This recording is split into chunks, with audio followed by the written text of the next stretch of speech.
నమస్తే అండి. నా పేరు డాక్టర్ గౌతమ్. నేను ఇప్పుడు సిట్టింగ్ ఎమ్మెల్యే అండ్ మినిస్టర్ అయిన అంబటి రాంబాబు నుండి. అది నా దురదృష్టం, ఎవరు ఏం చేయలేరు.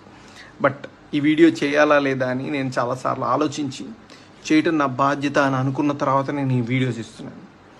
అంబటి రాంబాబు అంత నీచుడు, నికృష్టుడు, దరిద్రుడు, శవాల మీద పేలాలు ఏరుకునే రకాన్ని నేను నా జీవితంలో చూడలేదు. రోజు పొద్దున్నే దండం పెట్టుకునేటప్పుడు ఇంతటి నీచుడిని ఇంకొకసారి నా లైఫ్లో ఇంట్రడ్యూస్ చేయకు స్వామి అని ఎప్పుడు కోరుకుంటూ దండం పెట్టుకుంటుంటా. అంత భయంకరమైన వ్యక్తి. ఎందుకు ఇప్పుడు చెప్తున్నానంటే, తన పోటీ చేయబోయే పోస్ట్ అలాంటిది. ఏ పోస్ట్కి అయితే మంచితనం, మానవతా విలువలు, కనీసం బాధ్యత ఉండాలో, వీటిల్లో అందరికీ 100% అందరికీ అన్నీ ఉండక్కర్లేదు. 0.001% కూడా లేని వ్యక్తి అంబటి రాంబాబు. ఇలాంటి వ్యక్తికి ఓటేసేటప్పుడు మనకి తెలియకుండానే కొన్నిటిని మనం ప్రోత్సహిస్తున్నట్టు. ఎలాంటి వాటిని? ఎవరైతే నిస్సిగ్గుగా ఎంత పెద్ద గొంతేసుకొని ఎంత పెద్ద అబద్ధాన్ని అరిచినా సరే దాన్ని నిజం చేయొచ్చు అన్న కాన్ఫిడెన్స్తో బతుకుతారో సమాజంలో, అలాంటి వాళ్ళకి ఓటేస్తున్నట్టు.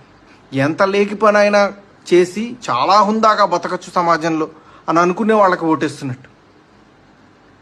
ఏదైనా చేసి సిగ్గు లేకుండా సిగ్గులేని తనాన్ని ప్రోత్సహించవచ్చు అని అనుకునే వాళ్ళకి మనం ఓటేస్తున్నట్టు. ఇలాంటి వాళ్ళకి ఓటేస్తే ఇవే సమాజం యొక్క తలరాతలాగా మారి రేపు సమాజం కూడా ఇలానే తయారవుతుంది. దీన్ని ప్రజలు గమనించి సరైన ఓటుతో, సరైన బాధ్యతతో ఓటేసి సరిగ్గా నాయకుడిని ఎంచుకుంటారని ఆశిస్తూ నమస్తే.